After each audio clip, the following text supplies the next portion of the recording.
بسم اللہ الرحمن الرحیم الحمد للہ کفا وسلام علی عباده الذین اصطفى اما بعد فاعوذ باللہ من الشیطان الرجیم بسم اللہ الرحمن الرحیم ان الذین یحبون ان تشیع الفاحشة فی الذین آمنوا لهم عذاب علیم فی الدنیا والآخرہ واللہ یعلم وانتم لا تعلمون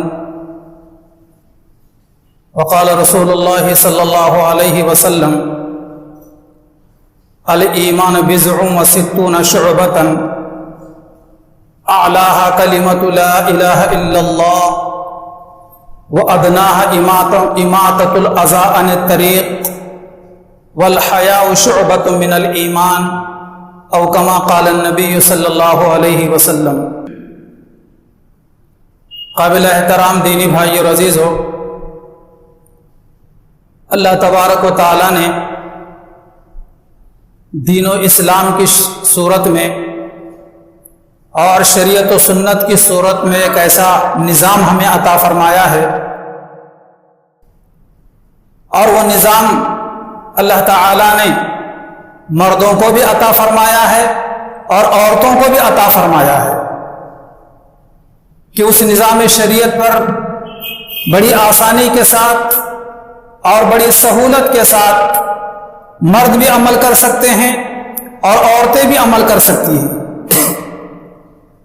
نہ مرد یہ انکار کر سکتے ہیں کہ یہ ہمارے بس کا کام نہیں ہے کہ اس نظام شریعت پر عمل کریں، اور نہ عورتیں یہ کہہ سکتی ہیں کہ یہ کام ہمارے بس کا نہیں ہے کہ ہم نظام محمدی پر عمل کریں، شریعت و سنت پر عمل کریں۔ اتنا آسان، اتنا عام فہم، اتنا مزاج اور فطرت کے مطابق اللہ تعالیٰ نے یہ نظام شریعت ہمیں عطا فرمایا ہے۔ اللہ تعالیٰ ہمیں اس نظام شریعت کی پوری پاسداری کرنے اور اس کے مطابق عمل کرنے کی توفیق عطا فرمائے۔ اسی نظام زندگی، نظام شریعت میں ایک حکم ہے حجاب کا بھی، کہ بڑی اہم چیز ہے یہ کہ ہر ملک میں اور ہر جگہ جہاں کہیں مسلمان بستے ہیں، چاہے حضرت آدم علیہ السلام کے زمانے سے لے کر ہمارے نبی کے زمانے تک اور نبی کے زمانے سے لے کر آج تک حجاب کے مطابق عمل کیا گیا ہے، حجاب پہنا گیا ہے اور قیامت تک پہنا جاتا رہے گا۔ قرآن مجید میں اللہ تعالیٰ نے بڑی تفصیل سے آدم علیہ السلام کے واقعے کو بیان کیا ہے کہ آدم علیہ السلام اور ان کے ساتھ ان کی رفیق حیات بی بی حوا دونوں جنت میں ہیں۔ اللہ تبارک و تعالیٰ نے دونوں کو اس بات سے منع کیا تھا کہ وہ فلاں درخت کے قریب نہ جائیں اور اس درخت سے کوئی چیز نہ کھائیں، لیکن بہرحال شیطان نے ان کے دل میں یہ بات ڈالی اور ممنوعہ شجر سے، ممنوعہ درخت سے، منع کردہ جھاڑ سے انہوں نے کھا لیا۔ جیسے ہی کھایا تو سب سے پہلا جو اثر ظاہر ہوا تو وہ بدن سے جنت کا لباس اترنے لگا۔ جیسے ان کے بدن سے جنت کا لباس اترنے لگا تو شرم و حیا دیکھیے کیسی فطری چیز ہے، حیاداری کتنی فطری چیز ہے۔ ان دونوں نے، حضرت آدم علیہ السلام نے اور بی بی حوا نے، دونوں نے جنت کے درختوں کے پتوں سے اپنے جسم کو ڈھانپنا شروع کیا، حالانکہ جنت میں کوئی نہیں ہے سوا دونوں میاں بیوی کے، اور میاں بیوی کے آپس میں کوئی پردہ بھی نہیں ہوا کرتا، لیکن پھر بھی کائنات کے سب سے پہلے انسان کی مزاج کے اندر شرم و حیا رکھی گئی، اور ان کی بیوی کے مزاج کے اندر شرم و حیا رکھی گئی کہ جیسے جنت کا لباس اترنے لگا تو فوراً جنت کے درختوں کے پتوں سے اپنے جسم کو ڈھانپنا اور چھپانا شروع کیا۔ اس سے معلوم ہے کہ یہ ہمارا فطری حق ہے، اور ہر انسان کی مزاج کے اندر شرم و حیا رکھی گئی ہے، جس کی پاسداری آج مسلمانوں کو ہونا چاہیے۔ حضرت آدم علیہ السلام کے بعد قرآن مجید میں سب سے زیادہ مفصل واقعات اگر کسی پیغمبر کے ملتے ہیں تو وہ حضرت موسیٰ علیہ السلام ہیں۔ معلوم ہے آپ حضرات کو کہ فرعون جب حضرت موسیٰ علیہ السلام کے قتل کا درپے ہوا اور فوراً ایک ہمدرد نے حضرت موسیٰ علیہ السلام کو اطلاع دے دی تو حضرت موسیٰ علیہ السلام اپنے شہر سے نکل گئے باہر۔ کہاں چلے گئے؟ مدین چلے گئے۔ مدین ایک ایسا علاقہ تھا جہاں پر ایک پیغمبر رہا کرتے تھے جو بہت زیادہ بوڑھے ہو چکے تھے، لیکن ان کا مشغلہ زندگی کا جہاں قال اللہ کے احکامات اور دین و شریعت کی تبلیغ تھی، وہیں پر گزر بسر کے لیے ان کے پاس مویشی تھے، جانور تھے، بکریاں تھیں، لیکن اپنے ضعف اور کمزوری اور بڑھاپے کی وجہ سے از خود اپنے جانوروں کو چرانے کے لیے اور پانی پلانے کے لیے نہیں جا سکتے تھے۔ چنانچہ ان کی 2 بیٹیاں تھیں جو باشعور تھی، وہ دونوں جانوروں کو، مویشیوں کو چرایا کرتی تھی اور پانی پلایا کرتی تھی، لیکن پورے گاؤں کے لوگوں کے مویشیوں کو پانی پینے کے لیے ایک ہی کنواں تھا اور سارے لوگ گاؤں کے ایک ہی وقت میں اس کنویں کے اوپر جمع ہو جایا کرتے تھے اور باری باری سے اپنے جانوروں کو پانی پلایا کرتے تھے۔ قرآن نے بڑی تفصیل سے اس کو بیان کیا ہے۔ حضرت موسیٰ علیہ السلام اسی کنویں کے قریب ایک درخت کے نیچے جا کر اور دیکھتے ہیں کہ 2 بچیاں ہیں، 2 لڑکیاں ہیں جو اپنے جانوروں کو ایک طرف روک کر انتظار کر رہی ہیں اپنے باری کا، لیکن اپنے جانوروں کو دوسرے جانوروں میں نہ ملنے دے رہی ہیں، نہ خود ان دوسرے لوگوں میں گھس پیٹ کر پانی نکالنے کو تیار ہیں، نہ اپنے مویشی کو پلانے کے لیے تیار ہیں۔ حضرت موسیٰ علیہ السلام دور سے سارا منظر دیکھ رہے ہیں۔ ان بچیوں سے جا کر پوچھا جو ایک طرف منہ کر اور اپنے آپ کو بالکل دوسروں کے نظروں سے چھپا کر کھڑی تھی، ان سے جا کر پوچھا کہ آپ اپنے جانوروں کو پانی کیوں نہیں پلا سکتی؟ تو ان بچیوں نے جواب دیا تھا تاکہ یہ لوگ ہٹ جائیں، یہاں سے چلے جائیں، یہ مرد لوگ ہیں، یہاں سے چلے جائیں تو پھر ہم اپنے جانوروں کو پانی پلائیں گے۔ کہ موسیٰ علیہ السلام نے چونکہ پیغمبر تھے، پیغمبر کو اللہ تبارک و تعالیٰ جنت کے 100 مردوں کی طاقت عطا فرماتے ہیں۔ جو اس کنویں پر ڈول تھا، کئی لوگ مل کر اس کو کھینچا کرتے تب پانی اوپر آیا کرتا تھا، لیکن موسیٰ علیہ السلام نے تنہے تنہا اکیلے نے اتنا بڑا ڈول اکیلے نے کھینچ کر ان بچیوں کے مویشیوں کو، جانوروں کو، بکریوں کو پانی پلایا۔ بچے چلی گئی اپنے گھر۔ موسیٰ علیہ السلام اپنے درخت کے نیچے آ کر لیٹ گئے۔ باپ نے پوچھا حضرت شعیب علیہ السلام، بیٹی اتنا جلدی کیوں آ گئی تم گھر، حالانکہ روزانہ دیر سے آتی ہو؟ تو بچیوں نے کہا کہ ایک نوجوان وہاں کنویں کے اوپر تھا، اس نے ہمارے مویشیوں کو پانی پلانے میں مدد کی، جس کی وجہ سے جلدی پانی پلانا ہو گیا اور ہم گھر آ گئے۔ تو حضرت شعیب علیہ السلام جو ضعیف تھے، کمزور تھے، بوڑھے تھے، انہوں نے بچی کو بھیجا اور کہا کہ اس نوجوان کو بلا کر لایا جائے۔ چنانچہ موسیٰ علیہ السلام اس بچی کے ساتھ ان کے گھر گئے، حالانکہ بچی سامنے چل رہی ہے اور حضرت موسیٰ علیہ السلام پیچھے ہیں، لیکن موسیٰ علیہ السلام حیاداری دیکھیے، نگاہوں کی حفاظت دیکھیے اور شرم و حیا دیکھیے، حجاب دیکھیے کیسے ہوتا ہے۔ موسیٰ علیہ السلام نے اس بچی سے، پیغمبر کی بیٹی سے کہا کہ بیٹی تم پیچھے ہو جاؤ اور میں سامنے چلتا ہوں اور پیچھے سے مجھے راستے کی رہبری کرنا، راستہ بتلانا۔ بچی کو بڑا اچھا لگا، بچی پیچھے ہو گئی ہے تو موسیٰ علیہ السلام آگے ہیں تاکہ موسیٰ علیہ السلام کی نظر اس بچی پر نہ پڑے، اس لیے تدبیر اختیار کی گئی۔ موسیٰ علیہ السلام پھر شعیب علیہ السلام گھر پہنچے۔ گھر پہنچنے کے بعد پھر کہتے کیوں یہاں آگے کی ساری تفصیل ہے، انہوں نے کہا کہ ٹھیک ہے آپ یہاں رہیے اور یہاں کوئی آپ کو کسی قسم کی تکلیف نہیں ہوگی، اور میں آپ کو اپنے بیٹیوں میں سے ایک بیٹی سے آپ کا نکاح کرا دیتا ہوں، اور اس شرط کے اوپر مہر یہ طے پایا کہ آپ 8 سال تک میرے گھر خدمت کریں گے، یعنی میرے مویشیوں کو چرائیں گے اگر 10 سال آپ میرے مویشی چراتے ہیں تو یہ آپ کی فضل ہوگا، بہرحال دونوں میں سے کوئی بھی مدت آپ پوری کر دیں۔ تو اس واقعے کے اندر بھی شرم و حیا کا ایک پہلو ہمیں نظر آتا ہے اگر تھوڑا غور کریں۔ بچیوں میں بھی اور ایک انسان میں بھی جو حضرت موسیٰ علیہ السلام کی شکل میں ہے، ابھی پیغمبر نہیں بنے ہیں، تو بچیوں نے کس طریقے سے اپنے آپ کو ایک طرف کو ہٹ کر رکی رہی تاکہ لوگ نہ ان کو دیکھیں نہ ان کی نظریں لوگوں پر پڑے، اور موسیٰ علیہ السلام اپنے آگے چلتی ہوئی بچی سے یہ کہا کہ بیٹی تم پیچھے سے راستہ بتلانا مجھے، میں آگے چلتا رہوں گا۔ ہمارے ماضی قریب کے حضرت الشیخ حضرت مولانا حمید الدین صاحب عاقل حسامی رحمت اللہ علیہ، جن سے آپ نے واضح و بیان سنا ہوگا یا کم از کم آپ نے نام سنا ہوگا، حیدرآباد کے بڑے علاقے دکن کے بڑے مشہور عالم دین گزرے ہیں، شہر میں ہو یا کہیں پر بھی ہو، ان کی گاڑی جب چلا کرتی تھی اور گاڑی کے سامنے کوئی خاتون اگر ہوتی،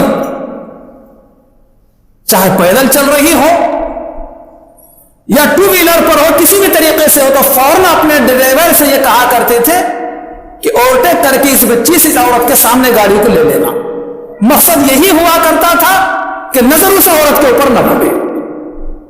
قرآن مجید میں بھی سب سے پہلے مردوں سے کہا گیا ہے کہ وہ اپنی نگاہوں کو پست رکھیں۔ اس سے پہلے شاید 2 جمعہ پہلے میں نے یہ مضمون بیان کیا تھا، وَقُلْ لِلْمُؤْمِنِينَ يَغُضُّوا مِنْ أَبْصَارِهِمْ وَيَحْفَظُوا فُرُوجَهُمْ۔ اے نبی آپ ایمان والے مردوں سے کہہ دیجئے کہ وہ اپنے نگاہوں کو پست رکھیں اور اپنی شرمگاہ کی حفاظت کریں۔ اس لیے بھائیوں، عورتوں سے پہلے ہم مردوں کو چاہیے کہ اپنی نگاہوں کو پست رکھیں اور عورتوں کو جھانک تاک نہ کریں، اور کہیں ایسی بات پیش آ جائے اور ہماری نگاہیں اگر کسی عورت پر کسی بچی پر پڑ رہی ہو تو ایسی تدبیر اختیار کی جائے کہ جس کی وجہ سے ہماری نظروں سے وہ بچی محفوظ ہو جائے۔ پھر اسی کا اگلا حصہ آیت مبارکہ کا اللہ تعالی نے قرآن مجید میں بیان فرمایا، وَقُلْ لِلْمُؤْمِنَاتِ، اے نبی آپ ایمان والی عورتوں سے بھی کہہ دیجئے، يَغْضُضْنَ مِنْ أَبْصَارِهِنَّ وَيَحْفَظْنَ فُرُوجَهُنَّ، کہ وہ عورتیں بھی اپنے نگاہوں کو پست رکھیں اور اپنی شرمگاہ کی حفاظت کریں۔ عام طور پر آج کل بعض عورتیں اور بعض لڑکیاں یہ سمجھتی ہیں کہ پردے کا حکم صرف مردوں کو ہے کہ وہ کسی کو جھانک تاک نہ کرے، ہم آزاد ہیں، جسے چاہیں دیکھیں اور جسے چاہیں نہ دیکھیں، یہ ہمارا الگ معاملہ ہے، لیکن پردہ مردوں کو کرنا چاہیے کہ وہ عورتوں کو جھانک تاک نہ کرے۔ یہ سوچ اور یہ مزاج آج ہماری بہنوں کو اور آج ہماری خواتین کو ارتداد تک پہنچا رہا ہے کہ وہ ایمان سے تک محروم ہونے کے لیے دہانے پر کھڑی ہوئی ہے۔ اس لیے ہم مسلمان مردوں کی ذمہ داری ہے ہم اپنی ذمہ داری محسوس کریں، اپنے گھر کی خواتین کی ایسی تربیت کریں، ایسی تعلیم دیں، ایسی نگرانی کریں کہ کبھی بھی کسی بھی وقت نہ وہ بے حجاب ہو نہ کبھی بے نقاب ہو۔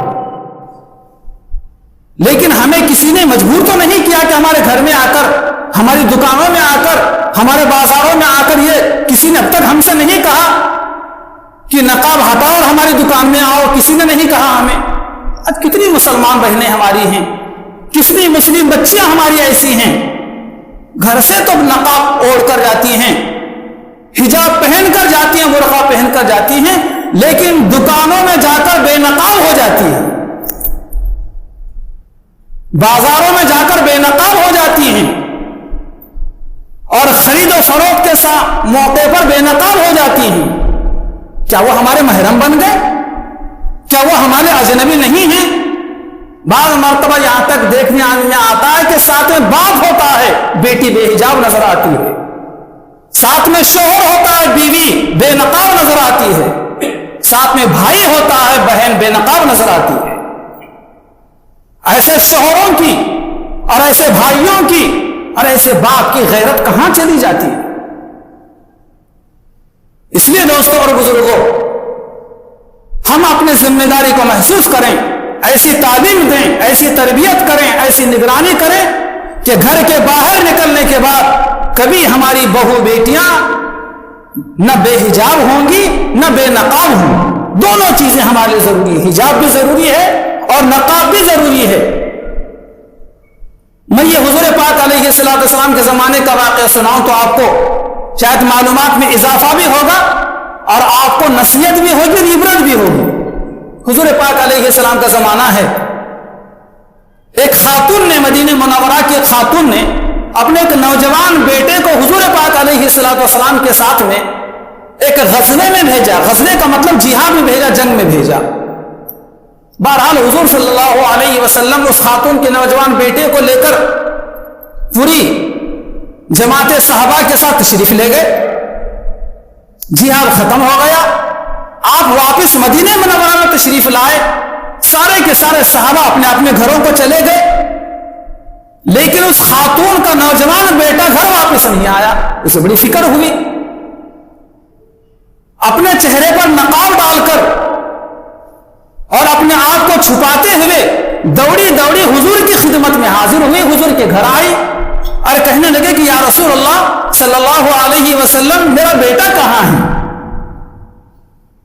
سارے لوگ اپنے گھروں کو آ چکے ہیں، میرا بیٹا کہاں ہے؟ ظاہر بات ہے کہ حضور کی آنکھوں میں بھی آنسو آ گئے ہوں گے کہ میں اس خاتون کا جواب دوں تو کیا دوں، اور اگر وہ رونا شروع کر دے تو پھر میں بھی قابو نہیں پا سکوں گا.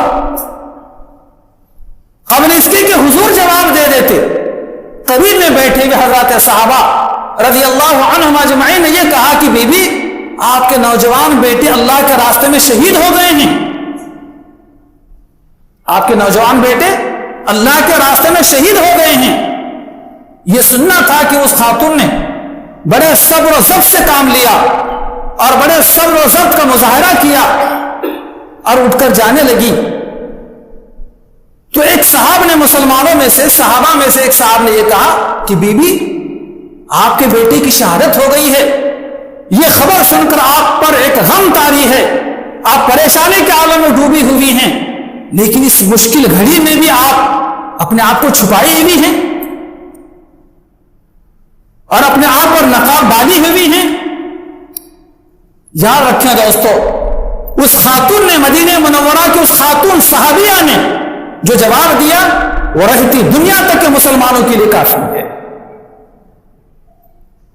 بولنے والے کو جواب دیا کہ بھائی، میرا بیٹا مرا ہے، میری بیٹے کی موت ہوئی ہے، میری شرم حیا کی موت نہیں ہوئی. میرے بیٹے کا جنازہ نکلا ہے، میری شرم حیا کا جنازہ نہیں نکلا ہے. خود غور کریں اپنے گھر میں، اپنے بہو بیٹیوں میں، اپنے پڑوسیوں میں، اپنے رشتہ داروں میں، اپنے ماتحتوں میں جو ہماری بچیاں ہیں، رشتہ دار کی ہوں، خود کی ہوں، کس قدر آج بے احتیاطی برتی جاتی ہے. حضور پاک علیہ السلام کا مبارک زمانہ ہے.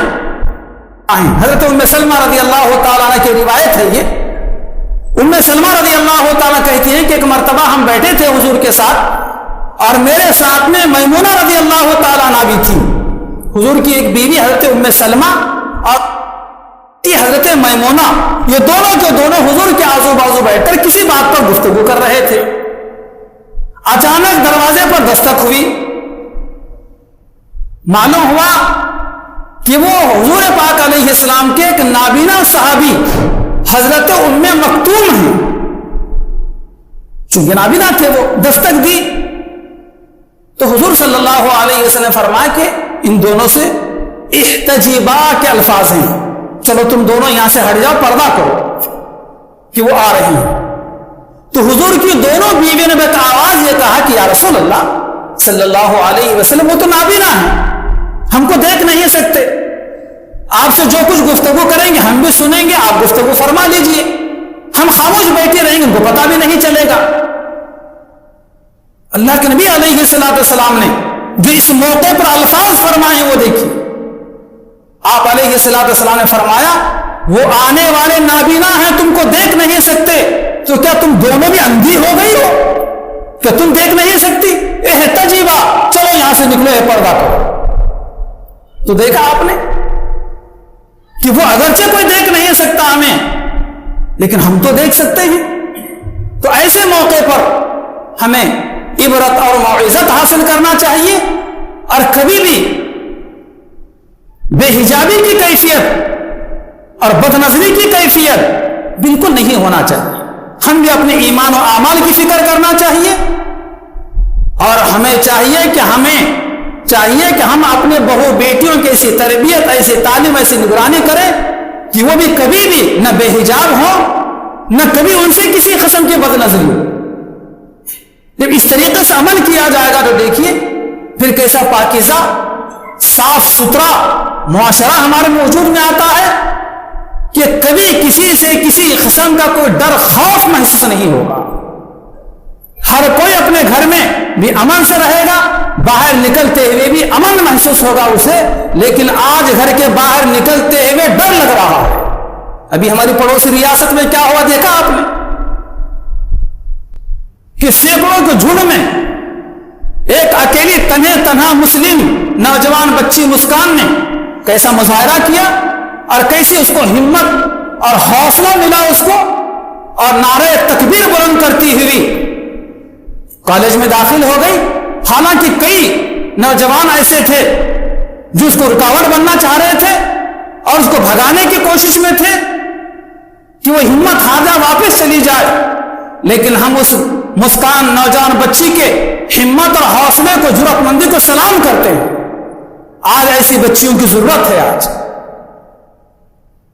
آج وہ انٹرویو دیتے دیتے اور لوگوں کے تحفے تحائف قبول کرتے کرتے اور لوگوں کی مبارکبادیاں قبول کرتے کرتے وہ بچی تھک گئی ہے، لیکن سلسلہ بند نہیں ہو رہا۔ لیکن یہ مظاہرہ ہماری بھی بچیاں کرنا چاہیے۔ خدا نہ کرے، 1000 مرتبہ خدا نہ کرے، کبھی وہ موقع اگر آتا ہے تو کبھی نہ بے حجاب ہونے کی ضرورت ہے، نہ کبھی بے نقاب ہونے کی ضرورت ہے۔ اس بچی کے باپ سے پوچھا گیا کہ بھائی تم نے اپنے بیٹی کی کیسے تعلیم کی، کیسی تربیت کی؟ چند نوجوان اگر سامنے آ جائیں تو بچیاں گھبرا جاتی ہیں، پریشان ہو جاتی ہیں، واپس چلی جاتی ہیں۔ اس بچی کے باپ نے کہا کہ میری بچی کی تعلیم ایسی میں نے کی ہے، تربیت ایسی کی ہے کہ میری بچی 5 وقتہ نمازی ہے، اور صرف 5 وقتہ نمازی نہیں بلکہ میری بیٹی تہجد گزار ہے، جس کی وجہ سے اللہ پاک نے ایسی مصیبت گھڑی میں اس کو یہ حوصلہ دیا ہے۔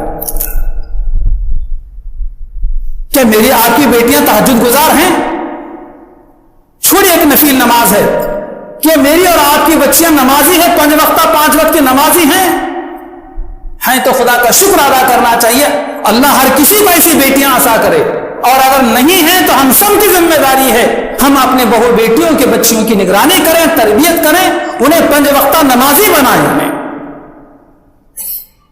اسلام کے اندر پردے کی اور حجاب کی بڑی تاکید آئی ہے، اور بڑی اس کی تعلیم و تلقین آئی ہے، لہذا اس پر مردوں کو بھی عمل کرنا چاہیے اور عورتوں کو بھی اس پر عمل کرنا چاہیے۔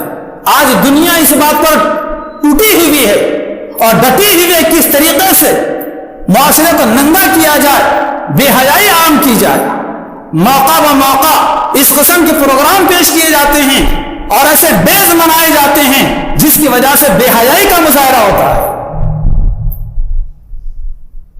جیسے ابھی 14 فروری کو جو ڈے منایا جاتا ہے ویلنٹائن ڈے، کیا حقیقت ہے اس کی؟ نہ مجھے بولنے میں اچھا دکھتا ہے وہ، نہ آپ کو سننے میں اچھا دکھے گا، اور یہ واقعہ اس قابل نہیں ہے کہ اس کو بیان کیا جا سکے۔ لیکن آج پوری دنیا کے اندر کیا مغربی ممالک اور کیا یورپ اور کیا اسلامی ممالک اور کیا مسلمان، بالکل ہمارے نوجوان بچے بھی اور بچیاں بھی ویلنٹائن ڈے مناتے ہیں۔ کتنی بے شرمی کی بات ہے، کتنی بے حیائی کی بات ہے۔ کیا ہے ویلنٹائن ڈے؟ ایک عیسائی پادری ایک گرجا گھر میں رہتا تھا، اور ایک راہبہ وہ بھی گرجا گھر میں رہتی تھی۔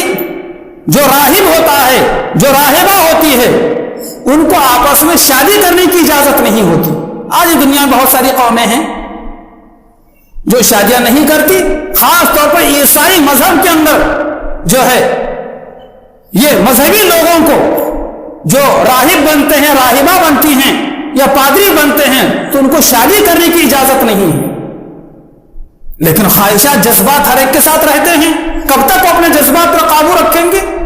ایک موقع پر موقع کو تاک کر، موقع کو غنیمت جان کر اس پادری نے، جس کا ویلنٹائن ہے، اس نے اس راہبہ عورت سے یہ کہا، اس کی محبت میں گرفتار ہو گیا اور محبت میں ڈوب کر اس راہبہ خاتون سے، اس عورت سے یہ کہا کہ مجھے خواب میں یہ بات بتلا دی گئی ہے کہ فروری کی 14 تاریخ ایسی ہے، اگر 14 تاریخ کو اگر جنسی ملاپ اگر کر لیا جائے تو کوئی بری بات نہیں، کوئی گناہ کی بات نہیں۔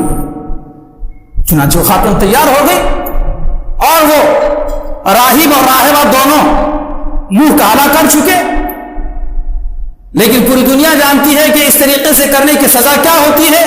چنانچہ عیسائیوں نے دونوں کو قتل کر دیا، دونوں کو قتل کر دیا، لیکن چند ہی برسوں کے بعد خود من چلے نوجوانوں نے ان کی یادگار منانا شروع کر دی اور ویلنٹائن کو محبت شہید قرار دیا اسے، اور اس کا دن منانا شروع کر دیا، اس کی یادگار منانا شروع کر دیا۔ اور لڑکے ایک گلاب کا پھول لڑکیوں کو پیش کرتے ہیں اور وہ لڑکیاں بھی بڑی محبت سے گلاب کے پھول کو قبول کرتی ہیں کہ یہ واقعہ اس قابل ہے کہ اس کو ذکر کیا جائے، کہ یہ واقعہ اس قابل ہے کہ اس کو سنا جائے، لیکن آج اس کی حقیقت چھپ گئی پردے کے پیچھے، اور بالکل ویلنٹائن ڈے کے طور پر آج 14 فروری کو پوری دنیا کے اندر کیا سب کے سب وہ دن مناتے ہیں، بے حیائی مناتے ہیں۔ خبردار مسلمان بھائیوں، خود اپنے ذات کی ہم فکر کریں اور ہم اپنی بہنوں کی اور بیٹیوں کی بھی اس سلسلے میں حفاظت کریں کہ 14 فروری کو کوئی مسلمان بچہ نہ کوئی بچی نہ ویلنٹائن ڈے منائے، نہ اس میں کسی قسم کی کوئی مبارکبادی قبول کریں، نہ ہم کسی کو مبارکبادی دیں۔ تو اس طریقے سے گویا کہ بے حیائی کا مظاہرہ کرنے کی پوری دنیا کے اندر کوشش کی جا رہی ہے۔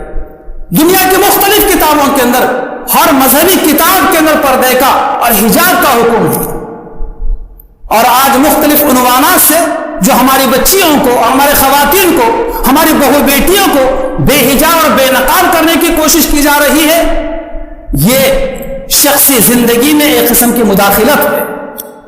ہمارا مذہب اور ہمارا نظام زندگی جو اللہ پاک نے ہمیں عطا فرمایا ہے، اس میں تو اس کا بہت لحاظ کیا گیا ہے۔ اس لیے ہم مسلمان بھائیوں کو بھی چاہیے کہ ہم بھی اپنی ذمہ داری کو محسوس کریں۔ ہم روکنے کو تیار نہیں ہیں، ٹوکنے کو تیار نہیں ہیں، بولنے کو تیار نہیں ہیں۔